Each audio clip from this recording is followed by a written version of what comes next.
हो सकती है। अगर आप सीक्रेट वॉर्स की स्टोरी को जानोगे तो मेरे अकॉर्डिंग इस पूरे सागा के और अवेंजर्स 5 और 6 के आपके जो मजे हैं वो दुगने हो जाएंगे। एक बार अगर आप कॉमिक्स को समझोगे तो मूवीज की एक्साइटमेंट और फीलिंग आपके लिए शायद 10 गुना बढ़ जाए। तो इसलिए मैं चाहता हूँ कि आप इस स्टोरी को डिटेल में सुने यहाँ पे। और without wasting any more time चलिए वीडियो को शुरू करते हैं।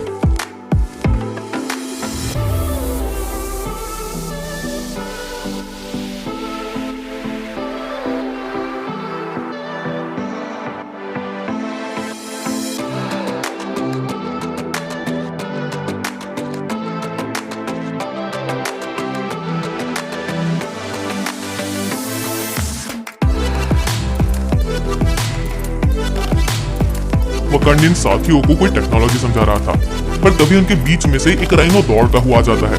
वो लोग जैसे तैसे उस राइनो को डॉज करते हैं, पर तभी टिचला देखता है कि वहाँ पे रियलिटी में एक डिस्क्रिप्शन आ चुका है। वहाँ पे एक पोर्टल खुल चुका है और टिचला जैसे ही उस पोर्टल के अंदर जाता है उसे एक बहुत ही भयानक सीन देखने को मिलता है। वो देखता है कि एक और यूनिवर्स की अर्थ इसी अर्थ के साथ टकराने के लिए आ रही है और वो अपने सामने कुछ लोगों को देखता है जिसके बीच में एक लेडी खड़ी है जो कि है ब्लैक स्वान।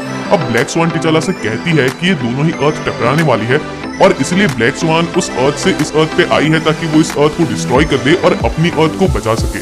और ये सुनते ही ब्लैक पैंथर ब्लैक स्वान के ऊपर अटैक कर देता है। उन दोनों के बीच में फाइट होने लगती है और इसी फाइट के दौरान गलती से ब्लैक स्वान का वेपन ट्रिगर हो जाता है। ये वेपन खुद ब्लैक स्वान के ही प्लेनेट को डिस्ट्रॉय भी कर देता है। चीजें वापस से नॉर्मल तो हो जाती है। ब्लैक स्वान को वकांडियन प्रिजन में डाल दिया जाता है, पर टिचाला ये सब देख के बहुत डर चुका था। उसने इल्यूमिनाटी की इमरजेंसी मीटिंग बुलाई।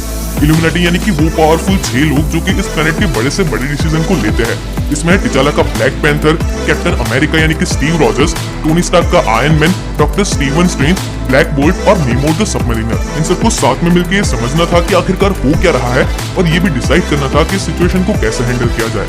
सबसे पहले मिस्टर फैंटास्टिक यानी कि रीड रिचर्ड्स खड़ा होता है और वो बाकी सबको ये समझाता है जो कि उसे ब्लैक स्वान ने प्रिजन में से बताया था। ब्लैक स्वान ने कहा कि कहीं सारे यूनिवर्सेस में कहीं सारी अर्थ एग्जिस्ट करती है और ये सारी अर्थ एक दूसरे के साथ एक बैलेंस में थी, पर अचानक ही इनमें से कुछ अर्थ डिस्ट्रॉय हो जाती है जो कि इस बैलेंस को बिगाड़ देता है और धीरे धीरे ये सारी अर्थ और सारे यूनिवर्सेस एक दूसरे से टकराने लगते हैं। एक तरीके से इन दोनों के बीच में कोलिजन होने लगता है और इसे ही इंकर्जन कहा जाता है। अगर ब्लैक स्वान की थ्योरी मान ली जाए तो ये सिर्फ एक इंकर्जन नहीं था, ऐसी और भी अर्थ धीरे धीरे आएगी जो कि हमारे अर्थ के साथ कोलाइड करेगी और अगर हमें इसे रोकना है तो बस एक ही ऑप्शन बचता है, सामने वाली अर्थ को डिस्ट्रॉय करना। मिस्टर फैंटास्टिक आगे बोलता है कि उसने ब्लैक स्वान के वेपन को रिवर्स इंजीनियर किया और उसे वापस बनाने की कोशिश भी शुरू कर दी है और थोड़े टाइम में वो वेपन बन भी जाएगा। पर ये सब सुनकर कैप्टन अमेरिका बहुत गुस्से में आ जाता है। वो बोलते हैं कि हमें नहीं भूलना चाहिए यहाँ पे मौजूद हर एक शख्स एक सुपर हीरो है और सुपर विलन और सुपर हीरो में बस एक छोटा सा फर्क होता है, एक लाइन का फर्क। उन्होंने अपनी पूरी लाइफ इस लाइन को क्रॉस नहीं किया और उन्होंने देखा है कि जिसने भी इविल को नेसेसरी मान के इस लाइन को क्रॉस किया उसने बस डर और वायलेंस फैलाया है और वो ये नहीं होने देंगे। कैप्टन अमेरिका बोलता है कि जब तक हमारे पास कोई ऑप्शन मौजूद हो तब तक तो हम इविल का सहारा ले ही नहीं सकते और ये कह के वो अपने हाथ का माइंड स्टोन दिखाता है। हमें पता चलता है कि इल्यूमिनाटी ने थैनोस को हराने के बाद एक एक इन्फिनिटी स्टोन को अपने पास रख लिया था। 6 के 6 मेंबर्स के पास एक इन्फिनिटी स्टोन था और वो उन्हें गार्ड कर रहे थे और कैप्टन अमेरिका कहते हैं कि अगर दूसरा इंकर्जन होता भी है तो वो लोग इन्फिनिटी गॉन्टलेट का सहारा लेंगे और उसे रोक देंगे। पर इस चीज में भी ज्यादा समय नहीं था। थोड़े ही टाइम में सारे इल्यूमिनाटी के मेंबर्स एंटार्क्टिका के ऊपर मिलते हैं क्योंकि वहाँ पे वही भयानक मंजर था। एक और अर्थ आ रही थी हमारी अर्थ के साथ कोलाइड होने के लिए। सारे इल्यूमिनाटी के मेंबर्स अपने अपने इन्फिनिटी स्टोन को निकालते हैं, इन्फिनिटी गॉन्टलेट को रिसेंबल किया जाता है और वो लोग म्यूचुअली डिसाइड करते हैं कि उसे कैप्टन अमेरिका ही लीड करेंगे क्योंकि वही एक ऐसा इंसान था जो कि इतनी पावर होने के बाद भी करप्ट नहीं हो सकता था। कैप्टन अमेरिका इन्फिनिटी गॉन्टलेट को पहनते हैं। वो बहुत ही ज्यादा पावर को फील करता है। उस पावर को यूज करके उस अर्थ को दूर धकेलने की पुश करने की कोशिश करने लगता है। इतनी ज्यादा पावर वहां पे अनलीश होने लगती है कि वो अर्थ दूर तो पुश हो जाती है पर इस प्रोसेस में सारे स्टोन्स डिस्ट्रॉय हो जाते हैं सिवाय कि टाइम स्टोन जो कि डिसअपियर हो जाता है और ये देख के सारे मेंबर्स बहुत डर जाते हैं। इल्यूमिनाटी के सारे मेंबर्स बैठे हुए थे। उनमें से हर कोई ये जानता था कि इन्फिनिटी स्टोन्स के डिस्ट्रॉय हो जाने के बाद उनके पास कोई और रास्ता नहीं बचता, पर उनमें से कोई भी ये बोलने के लिए रेडी नहीं था। इसी साइलेंस को तोड़ते हुए मिस्टर फैंटास्टिक कहते हैं कि अब तो हमें उस वेपन को यूज करना ही होगा, पर कैप्टन अमेरिका वापस बोलते हैं कि अपने जीते जी वो ये नहीं होने देंगे। और अब कैप्टन अमेरिका की ये बात सुन के डॉक्टर स्ट्रेंज का पेशेंस भी चला जाता है। वो उठते हैं और एक स्पेल को कैप्टन अमेरिका के ऊपर कास्ट करते हैं। इस स्पेल की इफेक्ट की वजह से कैप्टन अमेरिका बेहोश होने लगते हैं और फिर डॉक्टर स्ट्रेंज बोलते हैं कि कैप्टन अमेरिका के मॉरल्स की वजह से वो अर्थ को अनडिफेंडेड नहीं छोड़ सकते। बेटर यही होगा कि कैप्टन अमेरिका सब कुछ भूल जाए और हमें पता चलता है कि डॉक्टर स्ट्रेंज ने ऐसे स्पेल को कैप्टन अमेरिका के ऊपर कास्ट किया था जिससे उनकी मेमोरीज चली जाए, उन्हें सारे इवेंट्स याद ना रहे और वो इल्यूमिनाटी के बाकी मेंबर्स के रास्ते में ना आए। कैप्टन अमेरिका की मेमोरीज को इरेज करने के इस इंसिडेंट के बाद भी कुछ टाइम बीत चुका था और अब तक अर्थ ने 2 और इंकर्जन्स देखे थे। पहला इंकर्जन तो लेथवेरिया के ऊपर आया था तो डॉक्टर डूम ने उसे संभाल लिया और दूसरा इंकर्जन भी जब हुआ तब गैलेक्टस ने ही सामने वाले प्लेनेट को कंज्यूम कर दिया। तो अब तक इल्यूमिनाटी को कोई जान नहीं लेनी पड़ी थी, पर हाँ भले ही वो हीरोज थे, उन्हें कभी ना कभी तो जान लेनी ही पड़ेगी और इस बात को डॉक्टर स्ट्रेंज से अच्छा और कोई नहीं समझता था और इसलिए डॉक्टर स्ट्रेंज ने अपनी ह्यूमैनिटी को छोड़ के अपनी पूरी सोल को बेच के ज्यादा से ज्यादा मिस्टिकल और डीमनिक एनर्जीज को कंज्यूम करना शुरू कर दिया था। वो और भी ज्यादा पावरफुल होते जा रहे थे और उनकी पावर की ये जरूरत बहुत ही जल्द आ गई। जल्दी ही एक और इंकर्जन आता है और इस इंकर्जन को रोकने के लिए और सामने वाली अर्थ को डिस्ट्रॉय करने के लिए इल्यूमिनाटी और कुछ अवेंजर्स जैसे कि हल्क भी सामने वाले प्लेनेट पे जाते हैं। पर हाँ, इस प्लेनेट के पास भी अपने डिफेंडर्स थे और ये डिफेंडर्स और कोई नहीं बल्कि जस्टिस लीग का ही मार्वल वर्जन था, यानी कि सामने के प्लेनेट की जो टीम थी उसका हर एक मेंबर जस्टिस लीग के मेंबर की ही कॉपी था। यहाँ पे Batman, Superman, Wonder Woman, Martian Manhunter, इन सारे कैरेक्टर्स की कॉपी थी और हमारे अवेंजर्स और इन जस्टिस लीग के मेंबर्स के बीच में एक बैटल होने लगती है। यहाँ पे जस्टिस लीग के मेंबर्स भी बहुत पावरफुल थे और सुपरमैन की जो कॉपी थी वो लिटरली अवेंजर्स के ऊपर भारी पड़ने लगता है और ये सब देख के डॉक्टर स्ट्रेंज को अपनी न्यू फाउंड पावर्स का इस्तेमाल करने की जरूरत पड़ती है। डॉक्टर स्ट्रेंज वहां पे एक डीमन को समन करता है और इन सारे जस्टिस लीग के मेंबर्स की एनर्जी को एब्जॉर्ब करने लगते हैं। वो अपनी थर्ड आई का भी यूज करता है। डॉक्टर स्ट्रेंज सच में खुद एक डीमन बन चुके थे। इन सारे मेंबर्स की एनर्जी को एब्जॉर्ब करने के बाद भी डॉक्टर स्ट्रेंज नहीं रुकते और उनकी पावर्स वहां पे डिस्ट्रक्शन फैलाने लगती है, जिसे देख के इल्यूमिनाटी के बाकी मेंबर्स डॉक्टर स्ट्रेंज को हरा देते हैं और उन्हें वहीं पे बेहोश कर देते हैं। पर अब डॉक्टर स्ट्रेंज को रोकने के बाद इन सारे मेंबर्स को इस अर्थ को डिस्ट्रॉय भी करना था। रीड रिचर्ड्स वहां पे अपने वेपन को सेटअप करता है और उसका ट्रिगर टिचाला यानी कि ब्लैक पैंथर के हाथ में देके उसे ट्रिगर करने के लिए कहता है। ब्लैक पैंथर बोलता है कि हाँ, मैं एक किंग हूँ, मुझे पता है कि अपने लोगों की हिफाजत करना मेरा फर्ज है, पर मैं बाकियों की जान नहीं ले सकता। टिचाला रोने लगता है और रीड से कहता है कि आई एम सॉरी, मैं ये नहीं कर पाऊंगा। रीड रिचर्ड यानी कि मिस्टर फैंटास्टिक उसे कहता है कि हाँ, मैं तुम्हें समझता हूँ, पर इन सारी कन्वर्सेशन के बीच में वहाँ पे नेमोर आ जाता है जो कि उस ट्रिगर को अपने हाथ में लेके पुल कर देता है और कहता है कि फिर मैं ही ये कर देता हूँ और इतना करते ही वहाँ पे ब्लास्ट होने लगता है जिससे वो पूरा प्लेनेट कुछ ही सेकंड्स में डिस्ट्रॉय हो जाता है। करोड़ों जानें कुछ ही सेकंड्स में चली जाती है। हाँ, इल्यूमिनाटी के मेंबर्स ने और अवेंजर्स के मेंबर्स ने इस चीज को प्लान किया था, पर इस चीज को होता हुआ कोई भी नहीं देख पाता। वो सारे अंदर से टूट जाते हैं। आखिरकार वो सुपर हीरोज थे जो कि जान नहीं ले सकते। इस डिस्ट्रक्शन को देख के वो कांप चुके थे।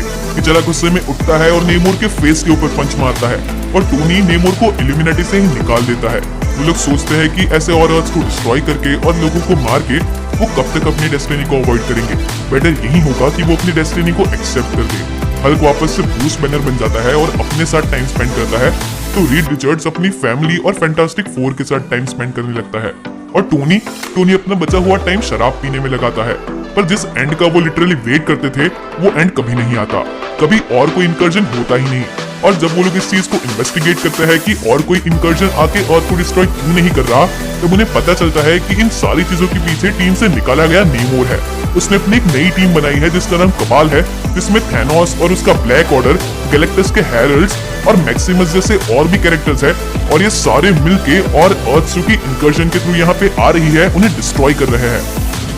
इस बात को 8 महीने बीत चुके थे और दुनिया बहुत बदल गई थी। इन 8 महीनों में टोनी स्टार्क ने एक बहुत ही खतरनाक आयरन मैन आर्मर बनाया और कबाल से लड़के उन्हें रोकने की कोशिश की, पर टोनी कबाल से नहीं जीत पाया और कबाल ने टोनी को हरा के उसे पकड़ लिया।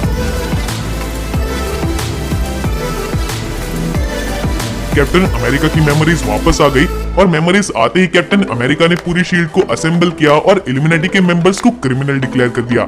शील्ड और वकांडा के बीच की जंग में वकांडा पूरी तरीके से डिस्ट्रॉय हो गया और रीड रिचर्ड्स के साथ बाकी बचे हुए इल्यूमिनाटी और अवेंजर्स के मेंबर शील्ड से छुपने लगे। और इन सारे केओस के बीच में नेमोर लेथवेरिया के डॉक्टर डूम के डूम कैसल में डॉक्टर डूम के सामने टेबल पे बैठा था।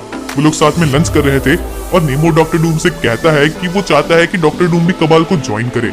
और बहुत ही लंबे डिस्कशन के बाद आखिरकार नेमोर भी इस चीज को कन्फेस करता है कि कबाल में ब्लैक ऑर्डर के मेंबर्स, थैनोस और गैलेक्टस के हेरल्ड जिस तरीके से और प्लेनेट पे जाके डिस्ट्रक्शन मचाते थे और लोगों को मारते थे, वो तो अब नेमोर से भी नहीं देखा जा रहा।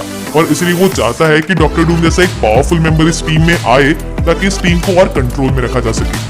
पर डॉक्टर डूम नेमोर से कहता है कि वो उन चीजों में बिल्कुल भी इंटरेस्टेड नहीं है, क्योंकि उसके पास हैंडल करने के लिए और बड़े मैटर है। पर नेमोर इस चीज को बिल्कुल भी नहीं समझ पाता। वो डॉक्टर डूम से बार बार पूछता है कि ऐसा तो और क्या इम्पोर्टेंट है जो कि इस दुनिया को बचाने से भी बड़ा हो सकता है, पर डॉक्टर डूम इस चीज का कोई भी आंसर नहीं देता और वहां से चला जाता है। इन 8 महीनों में एक और पावरफुल टीम को भी फॉर्म किया गया था जिसका नाम मल्टीवर्सल अवेंजर्स था, जिसमें मार्वल के काफी पावरफुल कॉस्मिक सुपर हीरोज थे, जैसे कि हाइपेरियन, हमारा Thor Odinson, Night Mask, Star Brand और भी सुपर हीरोज थे। और इन सारे सुपर हीरोज का एक ही टास्क था इन इंकर्जन्स के सोर्स का पता लगाना। और इसी केस में उनके पास एक ऐसी खबर आई थी कि ब्लैक प्रीस्ट नाम की एक स्पीशीज है जो कि इंकर्जन के बारे में कुछ बहुत ही इंपॉर्टेंट जानती है, या फिर शायद उनका इंकर्जन में भी इन्वॉल्वमेंट हो सकता है। इस इन्फॉर्मेशन के मिलने के बाद ये सारे सुपर हीरोज इस स्पीशीज को डिफीट करने के लिए जाते हैं, और इस स्पीशीज भी बहुत पावरफुल थी, इतनी पावरफुल कि इन सारे पावरफुल सुपर हीरोज के होने के बावजूद इनमें से कोई भी सुपर हीरो उनको नुकसान नहीं पहुंचा पा रहा था। और एक बहुत ही लंबी बैटल के बाद थॉर ओडिनसन अपनी रेज में आ जाता है और उनके ऊपर इतना ज्यादा पावरफुल लाइटनिंग अटैक करता है कि वो लोग घायल होने लगते हैं। और इसी के बीच वो सारे ब्लैक प्रीस्ट साइड पे हटने लगते हैं, क्योंकि उनका लीडर अब वहां पे आ चुका था।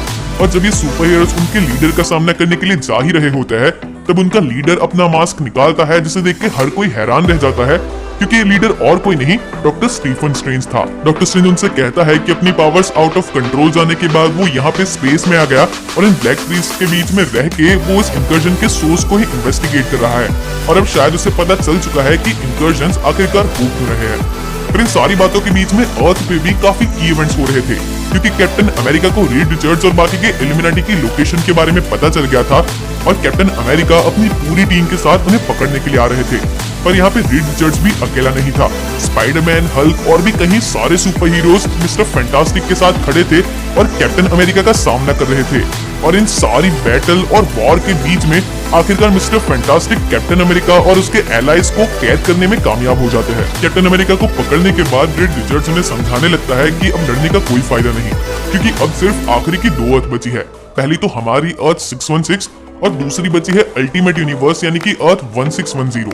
अब यहाँ पे एक चीज ये भी हो गई है कि नेमोर जो कि कबाल को लीड कर रहा था, अब कबाल की पूरी टीम नेमोर के कंट्रोल से बाहर है, और कबाल ने फैसला किया है कि वो अर्थ 1610 की साइड से यानी कि अल्टीमेट यूनिवर्स की साइड से लड़ेंगे, और अब हम उन्हें नहीं हरा पाएंगे। अल्टीमेट यूनिवर्स का इविल रीड रिचर्ड्स, जिसे द मेकर भी कहा जाता है, वो कबाल का लीडर बन चुका था। वो थैनोस, बाकी के ब्लैक ऑर्डर और भी विलन्स के साथ इस अर्थ को अटैक कर रहा था, और हमारी अर्थ का हर एक सुपर हीरो अपने तरीके से उसे फाइट करने की कोशिश कर रहा था।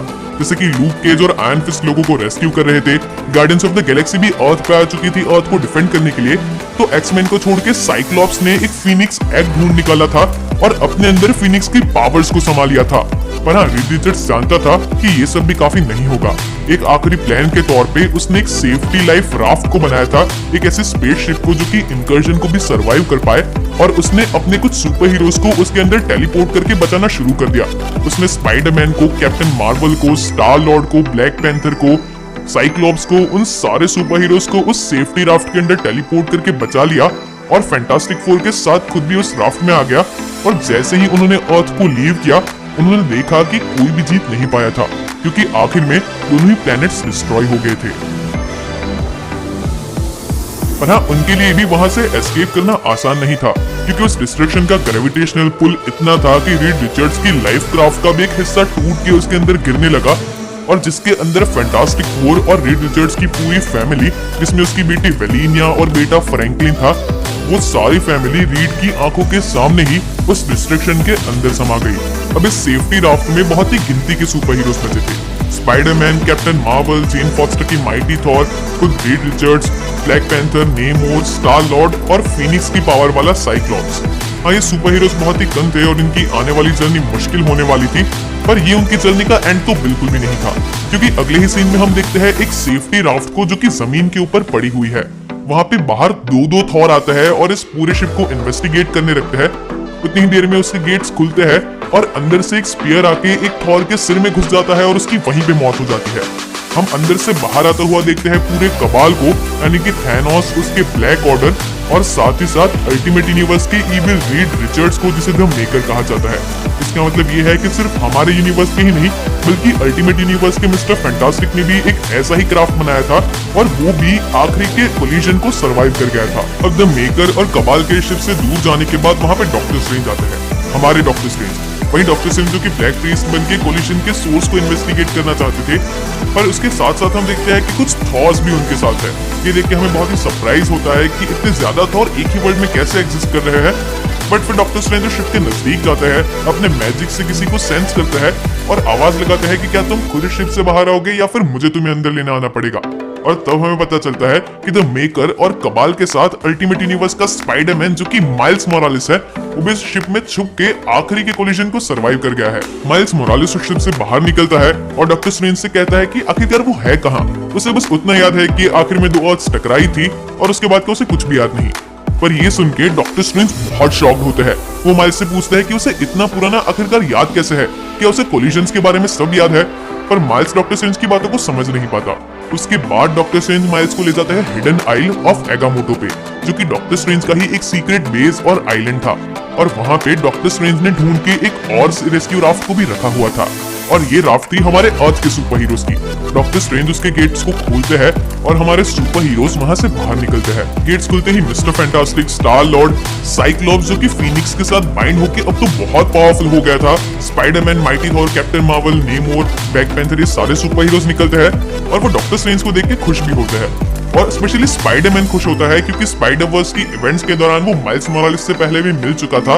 वो अच्छे दोस्त बने थे, पर अनफॉर्चुनेटली उनके यूनिवर्सेस अलग थे, पर इतने टाइम बाद वो वापस मिल रहे थे। और वो सब डॉक्टर स्ट्रेंज से पूछते हैं कि आखिरकार वो लोग है कहाँ। पर डॉक्टर स्ट्रेंज उन्हें कहते हैं कि इससे भी जरूरी उनके लिए ये जानना है कि वो लोग कब है। तो स्टार लॉर्ड उसे कहता है कि अभी अभी तो वो राफ्ट में बैठे और 1 ही घंटा हुआ है। पर डॉक्टर स्ट्रेंज उन्हें कहते हैं कि नहीं, वो लोग 8 साल लेट है। और ये सुन के हर कोई बहुत शॉक होता है। फिर डॉक्टर स्ट्रेंज उनसे आगे कहते हैं कि जब इंकर्जन्स के दौरान सारी अर्थ डिस्ट्रॉय हो गई और आखिरी इंकर्जन में लास्ट की बची हुई 2 अर्थ यानी कि अल्टीमेट यूनिवर्स और हमारी अर्थ भी डिस्ट्रॉय हो गई, उसके बाद गॉड एम्परर ने, यानी कि भगवान की शक्ति वाले राजा ने, इन सारी अर्थ के सारे यूनिवर्सेस के एलिमेंट्स को मिलाया और एक आखिरी बैटल वर्ल्ड बनाया जिसके ऊपर तुम अभी हो। और इसलिए यहाँ पे एक नहीं बल्कि बहुत सारे थॉर है, हर यूनिवर्स के थॉर है। इतने ही नहीं, बहुत से हल्क भी है। हल्क का तो पूरा एक किंगडम है। ऐसी बहुत सी चीजें हैं जिनके बारे में उन लोगों को कोई भी आइडिया नहीं था। और तब मिस्टर फैंटास्टिक डॉक्टर स्ट्रेंज से पूछते हैं, पर आखिरकार ये गॉड एम्परर है कौन? और उसके बार बार पूछने पे डॉक्टर स्ट्रेंज उसे जवाब देता है कि विक्टर वॉन डूम।